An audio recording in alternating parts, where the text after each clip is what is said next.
নমস্কার বন্ধুরা, আমার ছোট চ্যানেলে আপনাদের সবাইকে স্বাগত জানাই। আজকে সবার একটা পছন্দের খাবার, ছোট বড় সবারই পছন্দের একটা খাবার চিকেন ললিপপ রেসিপিটা করছি। আর ভিডিওটা পুরোটা দেখবেন কিভাবে করবেন, আর খুব সহজ বানানো বাড়িতে। চিকেন ললিপপ কিন্তু রেস্টুরেন্টের দামে কিন্তু খুব দামি বিক্রি করে, আর বাড়িতে হেলদিভাবে কিন্তু বাচ্চাদেরকে খুব সহজভাবে তৈরি করে দিতে পারেন। আমি চুলায় একটা প্যান বসিয়ে দিয়েছি, এর মধ্যে আমি চিকেনের লেগ পিসগুলি নিয়েছি। প্যানের মধ্যে পরিমাণ মতো জল বসিয়ে দিলাম। এবার এখানে চিকেন লেগ পিসগুলি, এখানে 4টা লেগ পিস নিয়েছি, এর মধ্যে লেগ পিসগুলি এবার জলের মধ্যে ডুবিয়ে দিয়ে পরিমাণ মতো একটু লবণ আর হলুদ দিয়ে লেগ পিসগুলিকে ভালো করে সেদ্ধ করে নেব। ললিপপগুলি বানানো খুব সহজ, আর ঘরোয়া উপকরণ দিয়ে কিন্তু ললিপপগুলি তৈরি করছি, আর খুবই হেলদি ললিপপ হবে। বাড়িতে আপনারা অবশ্যই বাড়িতে এভাবে তৈরি করে দিতে পারেন বাচ্চাদেরকে। আর প্রথম লবণ হলুদ দিয়ে সেদ্ধ করে নিচ্ছি, যতক্ষণ না পর্যন্ত সেদ্ধ হয়ে যাচ্ছে এভাবে ভালো করে সেদ্ধ করে নিতে হবে। এবার কিন্তু জল থেকে জল ঝরিয়ে উঠিয়ে নেব, উঠিয়ে কিন্তু ঠান্ডা করে নিতে হবে। এবার সমস্ত চিকেনটা ভালো করে ঠান্ডা হয়ে গেলে আমি একটা মিক্সিং জার নিয়েছি। এবার সিদ্ধ করা মাংসগুলি এইভাবে হাড় থেকে ছাড়িয়ে নিচ্ছি, আর আমি ডাইরেক্টলি মিক্সিং জারে দিয়ে দিচ্ছি। আপনারা একটা বাটিতে করে নিয়ে তারপরেও কিন্তু মিক্সিং জারে দিয়ে পেস্টটা করে নিতে পারেন। আমি এখানে ডাইরেক্টলি দিয়ে দিচ্ছি মিক্সিং জারে।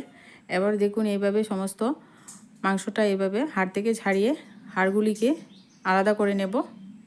চ্যানেলে নতুন বন্ধু হয়ে থাকলে চ্যানেলটিকে সাবস্ক্রাইব করে দিয়ে পাশে থাকা বেল আইকনটি বাজিয়ে দেবেন। যখনই কোনো ভিডিও আমি আপলোড করব সাথে সাথে আপনারা নোটিফিকেশনটা পেয়ে যাবেন। আর ভিডিও ভালো লাগলে অবশ্যই ভিডিওতে লাইক করতে ভুলবেন না। তো বন্ধুরা, এইভাবে সুন্দর করে ছাড়িয়ে নিয়েছি। হাড়গুলিকে আমি একটা সাইডে রেখে দিচ্ছি। এবার চিকেনের সঙ্গে আমি পাউরুটি দিয়ে দিচ্ছি। আপনারা পাউরুটির বদলে এখানে আলু দিয়েও করতে পারেন, কিন্তু পাউরুটিটা দিলে আরও বেশি টেস্টি হয় খেতে। এবার এখানে দেখুন পরিমাণ মতো আদা আর 3-4টা কাঁচা লঙ্কা দিয়ে দিলাম। দিয়ে দিচ্ছি ধনেপাতা, আর দিয়ে দিচ্ছি রসুন পরিমাণ মতো, সব কিছু নেবেন। পেঁয়াজ কুচি দিলাম 1 কাপ, গোলমরিচ দিয়ে দিচ্ছি হাফ চামচ, দিয়ে দিচ্ছি ভাজা জিরা ধনে গুঁড়ো, দিয়ে দিচ্ছি ঝাল লঙ্কার গুঁড়ো। এখানে কাশ্মীরি লঙ্কার গুঁড়ো দিতে পারেন কালারের জন্য। এখানে দিয়ে দিলাম দারচিনি স্টিক, সয়া সস, দিয়ে দিচ্ছি পরিমাণ মতো লবণ। সব কিছু ভালো করে পেস্ট বানিয়ে নেব। পেস্ট বানিয়ে নেওয়া হয়ে গেছে। তো দেখুন এরকম মিহি একটা আঠালো পেস্ট বানিয়ে নিতে হবে। একটা বাটিতে নিয়ে নিচ্ছি।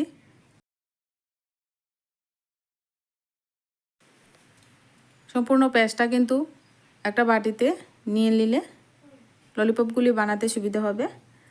তো এবার দেখুন এদিকে আমি একটা প্লেটে ব্রেড গ্রাম নিয়েছি। ব্রেড গ্রামের সঙ্গে আমি এখানে বেসন নিয়েছি। আমার এখানে ব্রেড গ্রামের পরিমাণটা একটু কম ছিল, তার জন্য নিয়েছি। আপনারা সম্পূর্ণ ব্রেড গ্রাম দিয়ে কিন্তু করতে পারেন কোটিংটা। এবার পরিমাণ মতো লবণ দিয়ে দিলাম, পরিমাণ মতো একটু লাল লঙ্কার গুঁড়ো দিয়ে দিলাম, একটু ভাজা মশলা দিয়ে দিলাম। দিয়ে এবার সমস্ত উপকরণ ভালো করে মিশিয়ে নিয়ে শুকনোভাবে কিন্তু মিশিয়ে নিতে হবে। নিয়ে এবার হাতের মধ্যে সর্ষের তেল দিয়ে ললিপপগুলি বানিয়ে নেব। আর হাতের মধ্যে এইভাবে ললিপপগুলি তেল দিয়ে বানালে হাতের মধ্যে চিপকাবে না। তো দেখুন অল্প অল্প করে হাতের মধ্যে নিয়ে নিচ্ছি। এবার নিয়ে এখান থেকে যে হাড়গুলি রেখেছি, তো মাঝখানে একটা হাড় দিয়ে দিলাম। আপনার হাড়ের পরিবর্তে এখানে আইসক্রিম স্টিক দিতে পারেন। এভাবে কিন্তু ললিপপ করা যায়। এবার উপরে একটু মশলা দিয়ে দিচ্ছি, দিয়ে এবার ললিপপটা সুন্দর করে গোল গোল করে বানিয়ে নিচ্ছি। বন্ধুরা, একবার বাড়িতে বাচ্চাদেরকে করে দিন। যে বাচ্চারা ললিপপ খেতে পছন্দ করেন, রেস্টুরেন্টে দামি দামি ললিপপ না এনে বাড়িতে এভাবে ললিপপটা তৈরি করুন। খুবই হেলদিভাবে তৈরি করতে পারবেন, আর খুব সুস্বাদু হয় খেতে। আপনারা অবশ্যই ট্রাই করুন বাড়িতে। আর ললিপপ দেখুন, এবার ললিপপের মধ্যে কোটিংটা করে নিয়েছি। এবার সমস্ত ললিপপগুলি এইভাবে কিন্তু বানিয়ে নিচ্ছি। একটা ললিপপ হয়ে গেছে, বাকিগুলিকে সেমভাবে কিন্তু তৈরি করে নেব। এভাবে সেমভাবে তৈরি করে নিয়েছি। এবার কিন্তু ভেজে নেব। আপনারা চাইলে কিন্তু ডিপ ফ্রিজে রেখেও ভেজে ভেজে খেতে পারবেন। এবার দেখুন আমি এখানে চুলায় একটা কড়াই বসিয়ে দিয়ে এর মধ্যে সাদা তেল দিয়ে দিলাম। তেলটা ভালো করে গরম করে নিয়ে এবার ললিপপগুলি ছেড়ে দিচ্ছি। আর এই পর্যায়ে চুলার আঁচটাকে লো করে দিতে হবে। এবার লো আঁচে কিন্তু ললিপপগুলি আস্তে আস্তে করে সুন্দর করে ভেজে নেব। আমি এখানে 2টো ললিপপ দিয়ে দিচ্ছি। আপনারা বড় জায়গাতে সবগুলি একসঙ্গেই ভেজে নিতে পারবেন। তো এবার কিন্তু উলট পালট করে দিচ্ছি। এবার সবগুলি কিন্তু এইভাবেই ভেজে নেব। উলট পালট করে দিয়ে কিন্তু লালচে কালার আসা পর্যন্ত কিন্তু ভেজে নিতে হবে। আর উপরটা লাল হয়ে গেলেও কিন্তু কোনো সমস্যা নেই, এটা কিন্তু পুড়ে যাবে না। এভাবে কিন্তু লাল লাল করে ভেজে তুলে নিচ্ছি। তো দেখুন ভাজা হয়ে গেছে, এবার নুন উঠিয়ে নিলাম। আবার আমি এই একই কড়াইতে বাকিগুলিকে ভেজে নিচ্ছি। এভাবে সমস্ত ললিপপগুলি ভেজে নেব। ভিডিওটি ভালো লাগলে বন্ধুরা ভিডিওতে লাইক করতে ভুলবেন না, আর চ্যানেলটিকে সাবস্ক্রাইব করে চ্যানেলের পাশে থাকবেন। আজকে ভিডিওটা এই পর্যন্তই, দেখা হচ্ছে নেক্সট ভিডিওতে। তো বন্ধুরা দেখুন কতটা সুন্দর হয়েছে আর ক্রিস্পি হয়েছে।